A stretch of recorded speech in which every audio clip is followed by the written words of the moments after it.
అందరికీ నమస్కారం. అనగనగా ఒక ఊరిలో రామయ్య అని చిన్న వ్యాపారి ఉండేవాడు. రామయ్య ఒక పెద్ద వ్యాపారం చేసి చాలా డబ్బు సంపాదించాలని కోరికగా ఉండేది. ఊరి వాళ్ళతో పరిచయాలు పెంచుకోవడానికి అందరికీ చిన్న చిన్న పనులు చేస్తూ ఉండేవాడు. రామయ్య, నిన్న ఇచ్చిన పని అయిందా? లేదన్నా, ప్రయత్నించాను కానీ ఇంకా అవ్వలేదు. రామయ్యకి ఏ పని ఇచ్చినా మూలిగే నక్కపై తాతకాయ పట్టేస్తూ అనుకుంటాడు. అవును, సరిగ్గా ఏ పని చేయడు.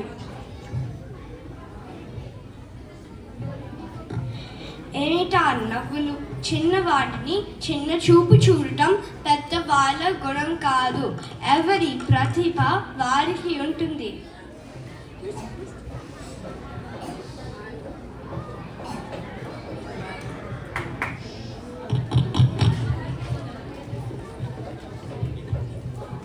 ఏమైంది రామయ్య? ఎందుకు ఇలా బాధగా ఉన్నావు? అమ్మా, అందుకు నన్ను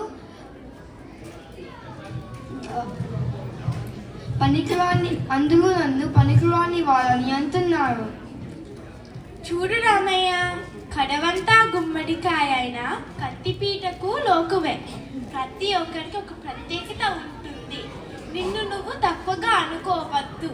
నీకు ధైర్యం కావాలి. నువ్వు ప్రయత్నిస్తే ఏదైనా సాధించగలవు. అమ్మా, నేనేదైనా పెద్ద పని చేసి చూపిస్తాను.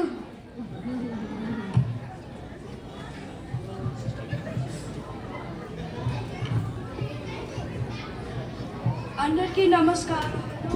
మీ వ్యాపారాలు అన్నీ బాగానే సాగుతున్నాయా? నమస్కారం సోమయ్య, అందరం బాగానే ఉన్నాము. ఏం సంగతులు? ఈ మధ్య కొత్త కొత్త వ్యాపారాలు చేసి బాగా డబ్బు సంపాదించమంట కదా అందరూ అనుకుంటున్నారు. ఏమీ లేదు, ఏమైనా కొత్తగా చేస్తే బాగుంటుందని అనిపించింది. అందుకే అడవికి వెళ్ళి పులి చర్మం తీసుకొచ్చి దాంతో వ్యాపారం చేస్తున్నాను. అనుకున్న దానికంటే ఎక్కువ లాభాలు వచ్చాయి. అవునా, నీకు చాలా ధైర్యం సోమయ్య. అడవికి వెళ్ళి పులి చర్మం తెచ్చావా?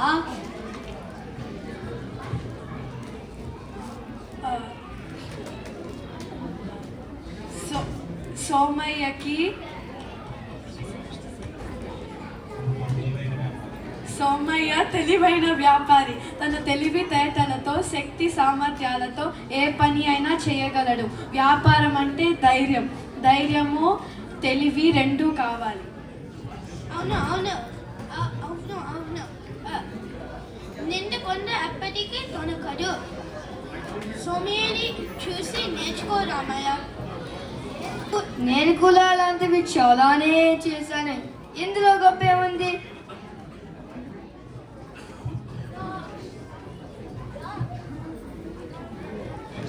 అమ్మా, నేను అడవికి వెళ్తున్నాను.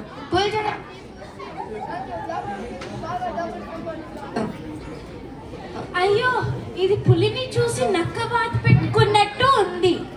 నువ్వు కొంచెం ఆలోచించు నాయనా.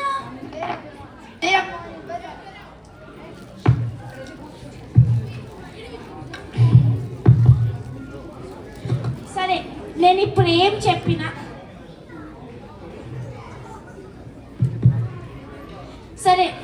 ఏం చెప్పినా అగ్గి మీద గుగ్గిలంలా అవుతుంది. ఆలోచించి అడుగులు వేస్తే అడ్డంకులు తగ్గుతాయి. సరే, జాగ్రత్తగా వెళ్ళిరా.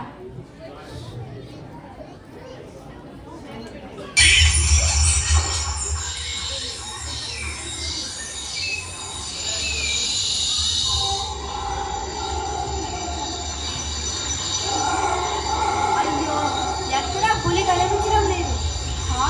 ఏదో శబ్దం చేస్తుంది. వెళ్ళి చూద్దాం. ఆహా, దొరికింది పులి పిల్ల. పాపం అడవంతా గాలించి రామయ్య అలసిపోయాడు. కొండని తవ్వి ఎలుకని పట్టుకున్నట్టు చివరికి ఒక అడవి పిల్లిని పట్టుకున్నాడు.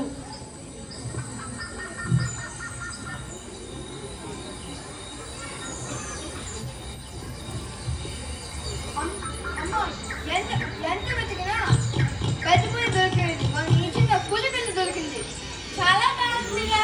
అత్త మీద కోపం గుత్త మీద చూపించినట్టు నా మీద చిరాకు పడుతున్నావేమి?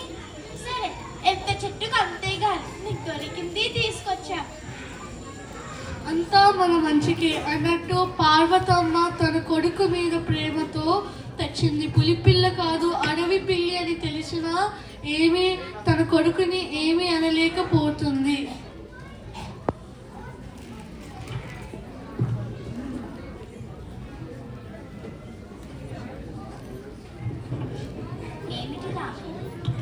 ఏమిటి రామయ్య చేతిలో ఏమిటి?